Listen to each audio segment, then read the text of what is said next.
సమ్మక్క సారక్క జాతరలో కమ్మ కులం వాళ్ళకి ఏం పని? ఒక ఆయన లంచ కొడుకులకి ఏం లేదు. ఆంధ్రప్రదేశ్ను సావగొట్టిర్రు, ఉత్తరప్రదేశ్ను సావగొట్టిర్రు, మొత్తం సావగొట్టిర్రు బీజేపీలు. ఇక వీళ్ళకి పడ్డది ఏంది? హైదరాబాద్లో పడ్డది. హైదరాబాద్లో బీజేపీని తెప్పియాలి. ఎందుకు తెప్పియాలి? వీళ్ళు దోసుకున్నాయి వీళ్ళ యొక్క ఆ కమ్మ లంచ కొడుకులు అన్ని భూములు ఉమ్మడి ఆంధ్రప్రదేశ్లో దోసుకున్న భూములు కావచ్చు, లేదు అంటే ఇక్కడ ఉన్నటువంటి బడా వ్యాపారాలన్నీ తెలంగాణ వ్యాపారాలను చంపేసి, లేకపోతే అన్ని ఇండస్ట్రీస్ వ్యాపారాలన్నీ తెలంగాణలో పెట్టుకున్నారు.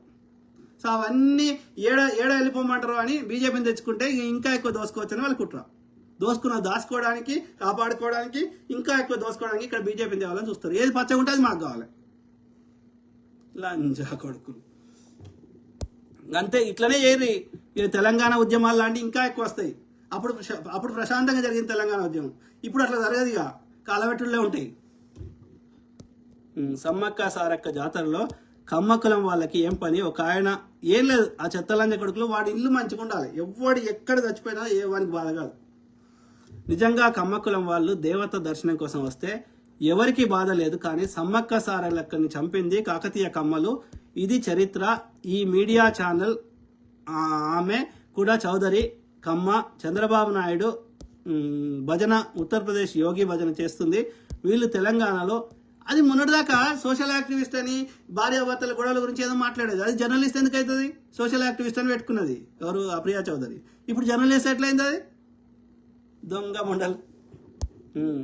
సో యోగి భజన చేస్తుంది. వీళ్ళు తెలంగాణలో హిందూ ముస్లిం పంచాయతీలు పెట్టి బీజేపీకి లాభం చేద్దాం అనుకుంటున్నారు. ఈ మొక్కామనే కాదు, ఇలా తెలంగాణలో ఒక 8 మంది మహిళలు ఉన్నారు. కరెక్ట్ బ్రదర్, ఇంతమంది నేను చెప్పిన కదా. అదే మౌనికా శంకర్ ఒకటి, దాని ఇంకో బాపం దాని పేరు మర్చిపోయినా, కార్తీయ ఏదో ఉంది దాని పేరు. సో తర్వాత ఇది ఒకటి బాపంది, మాధవిలత, ఇంకా ఇంకో ఇద్దరు, ఈ యొక్క ఇది ఆకుల శ్రీవాణి, ఇంకా 2-3 పేరు నేను మర్చిపోయినా. పొద్దున్న లేస్తే ముస్లింలు క్రైస్తవులు అనుకుంటూ హిందువులకు ఏదో ప్రమాదం ఉంది అని యువతను మతమత్తులో ముంచి నరేంద్ర మోడీ గారు ఒక రాజకీయ నాయకుడు, ఈ దేశ ప్రధాని మనకిచ్చినటువంటి హామీలను అడగాలి, అప్పుడే దేశం అభివృద్ధి అనే ఆలోచనలు నింపరు. నువ్వు హిందూ అయితే ఇంకేం అడగొద్దు, బీజేపీ ఓటేయాలి అని, వేయకపోతే హిందూ ద్రోహివి, దేశద్రోహివి అని వాట్సాప్, ఫేస్బుక్ గ్రూపులలో తప్పుడు వార్తలు రాసి యూట్యూబ్లలో వీడియోలు చేస్తున్నారు.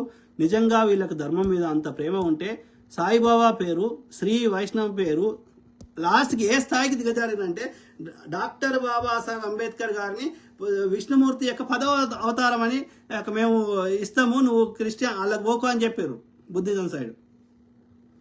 దాన్ని బట్టి మీరు అర్థం చేసుకోండి, మిగతా దశావతారాలు అన్నీ కూడా అవతారాలు కాదు, ఈ యొక్క విష్ణుమూర్తి ఆర్యులను వ్యతిరేకించిన వాళ్ళు అని అర్థం. అర్థమైందా? సో వాళ్ళు మళ్ళీ కొత్త ధర్మం వస్తే, కొత్త మతం వస్తే వీని దుకాణం ఉండదు కాబట్టి, వీని చెత్తని ప్రచారం చేయలేడు కాబట్టి నువ్వు కూడా విష్ణుమూర్తికి ఇంకో అవతారం అని ఇట్లా చెత్త. సో వీళ్ళకి ధర్మం మీద అంత ప్రేమ ఉంటే సాయిబాబా, నా అంచనా ప్రకారం ఆ 2వ భార్యను పంపించి ఆ బాబానామెను ఈ అంబేద్కర్ గారిని ఈయన ఇట్లనే వదిలేస్తే ఆయనతో మొత్తం వీళ్ళందరూ బుద్ధిజాలు తీసుకోవతాడు. గతంలో బుద్ధిజాన్ని మేము లేకుండా చేయడానికి ఎంత కష్టపడ్డాం ఆయన అని చెప్పి ఆయన చంపేసారు, అంబేద్కర్ గారిని చంపేసారేమని అనుకుంటున్నా. వీళ్లకు ధర్మం మీద అంత ప్రేమ ఉంటే సాయిబాబా పేరు, శ్రీ వైష్ణవం పేరు, సమ్మక్క సారక్కలు వ్యాపార దేవతలు, కులాలు పోకూడదండి, కులాలు మరి వాడు చేస్తుంది ఏంది? వాడు ఈక్వాలిటీ అని పెట్టిండు. వాడెవడో రామానుజ అంట, వాడెవడో ఎక్కడ తమిళనాడుకి చెందినవాడు వాడెవడో. సో వాడెవడో ఇక్కడ మనకు తెలియలేదు.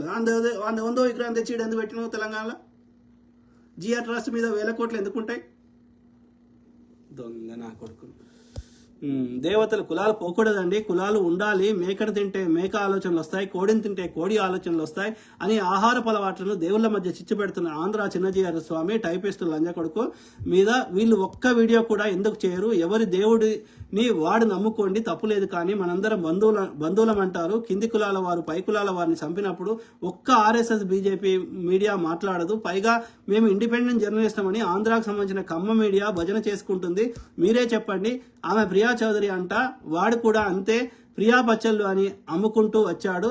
ఇప్పుడు ప్రియా చౌదరి అనుకుంటూ ఇక్కడ మీడియా పెట్టి ఆంధ్రులు దోపిడీ పెత్తందారులు దోచుకున్నట్టు తెలంగాణలో మత పంచాయతీలు పెట్టి దోచుకునే కుట్ర చేయమన్నారు చంద్రబాబు నాయుడు, బీజేపీ, ఆర్ఎస్ఎస్ ద్రోహులు. ఈ విషయం పైన రేపు మాట్లాడతాను. గుడ్ బ్రదర్, మాట్లాడుతూనే ఉందాం, అందరం మాట్లాడదాం, తెలంగాణ ప్రజల్ని చైతన్యం చేద్దాం. మన తెలంగాణలో ఈ ప్రజా సమస్యలే ప్రధానంగా ఉండాలి. మతం చుట్టూ ఈ మతం అనేది రావద్దు, చర్చకే రాకూడదు. Vijayaram, thank you sir. Amar Mohammed, love you, thank you to all my brothers, sisters, friends, everyone. మత హింస నిరోధక చట్టం తెస్తా అన్నారు కాంగ్రెస్ ప్రభుత్వం, తెలంగాణలో దాని గురించి ఏమైనా చెప్పండి బ్రదర్, కర్ణాటకలో తెచ్చారు.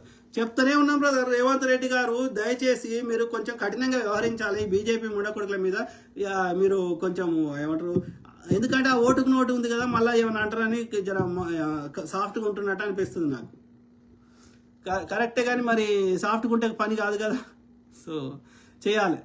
ఏమవుతుంది ఇన్వరస్ కేసు, రేవంత్ రెడ్డి ఇంకో ఆయన ఎవరో ముఖ్యమంత్రి అవుతారు, అంతే కదా. సో ఏదైనా చేయాలి. ఇక్కడ కాంగ్రెస్ వాడు ఏంది 2 రాష్ట్రాల్లో వదిలేసాడు. దక్షిణాదిలో మోసం చేస్తే తెలుస్తుంది కాబట్టి ఇక్కడ దక్షిణాదిలో వస్తలేడు, ఉత్తరాదిలో మొత్తం మోసం చేసి వస్తున్నాడు. అదే తేవాలనే చెప్తున్నాను రేవంత్ రెడ్డికి. సో చేయాలని మనం ఏం చేయగలుగుతాం, అడగడం తప్ప ఏం చేయగలుగుతాం. సో ఇంకెవరైనా ధర్నా చేస్తే మేము దానికి పూర్తి మద్దతు ఇస్తాం. ఏది మత నిరోధక చట్టం కానీ ఇట్లాంటి ఏమైనా బీజేపీ వాళ్ళ మీద ఎలాంటి చర్యలు తీసుకోవడానికి ఎన్ని ధర్నాలు చేయరు, రాస్తారోకలు చేయరు, ప్రశాంతంగా అన్నిటికీ పూర్తి మద్దతు ఇస్తా. విజయరామ్, సూపర్ కాక్, థ్యాంక్ యూ.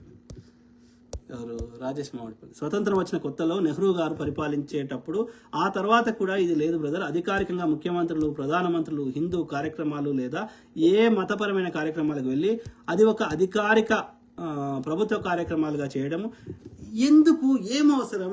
ఎవరికి నచ్చినోడిని అని మొక్కుంటే మనకెందుకు? మనం నిన్నాడ కూర్చుని పెట్టింది కాదు. భారతదేశ ప్రధాని అన్ని కులాల వారికి, అన్ని మతాల వారికి ప్రధానమంత్రి. ఆయన హిందువులకు చేసింది ఏం లేదు. దికానా ఈ డమరుక కొట్టి ఇట్లా కొట్టి కేవలం సెంటిమెంట్ని వాడుకోవాలనే తప్ప, తన దోపిడి నుంచి ప్రజల దృష్టి మరల్చాలి తప్ప అంతకుమించి ఇక్కడ ఏమీ లేదు. లంబడి కొడుకు మన ప్రధాని అని చెప్పుకోవడానికి అవమానకరం. ఏ విషయం మీద అవగాహన లేదు. 1% కూడా హిందువుల మీద కూడా ప్రేమ లేదు. డమరుకం ఇట్లా తిప్పగానే హిందువులు అందరికీ ఓటేస్తారు అనుకుంటున్నాడు. ఆ రోజులు పోయినాయి. ప్రధానమంత్రి హిందూ కార్యక్రమాలు లేదా ఏ మతపరమైన కార్యక్రమాలకు వెళ్ళి అది ఒక అధికారిక ప్రభుత్వ కార్యక్రమాలుగా చేయడము. నెహ్రూ గారు ఇన్ని డ్యాములు కట్టారు. ఆయన డ్యాములనే ఆయన ఆధునిక దేవాలయాలు అన్నాడు కానీ ఏ దేవాలయంకి పోలే. ఆయన బిడ్డపల్లి హిందూ ధర్మం ప్రకారం చేసిండు కానీ మతాన్ని ఈ యొక్క ప్రభుత్వానికి రాజకీయాలకు లింక్ పెట్టలేదు. ఈవెన్ వాజ్పేయి గారు కూడా వాళ్ళ ఐడియాలజీ సిద్ధాంతం బాపనాయన ఆయన ఆర్య బ్రాహ్మణుడు అయినప్పటికీ ఉన్నప్పటికీ చెడగొట్టలేదు, దేశాన్ని నాశనం చేయలే.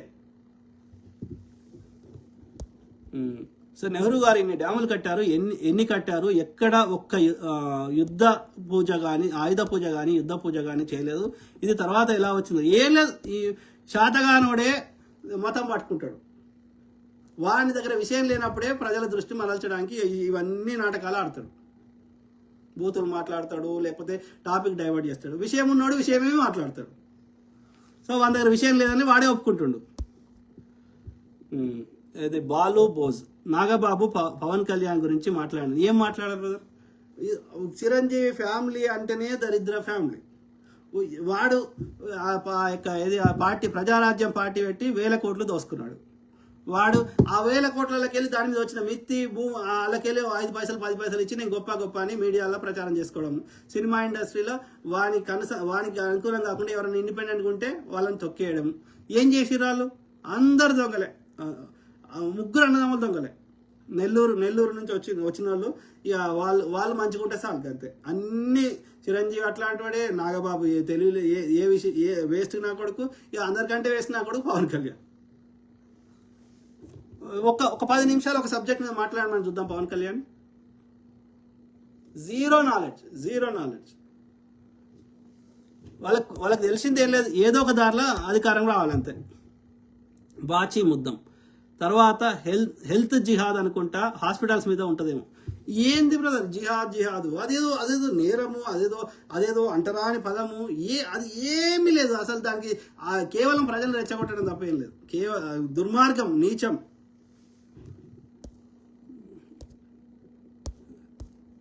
బాబా థ్యాంక్ యూ బ్రదర్.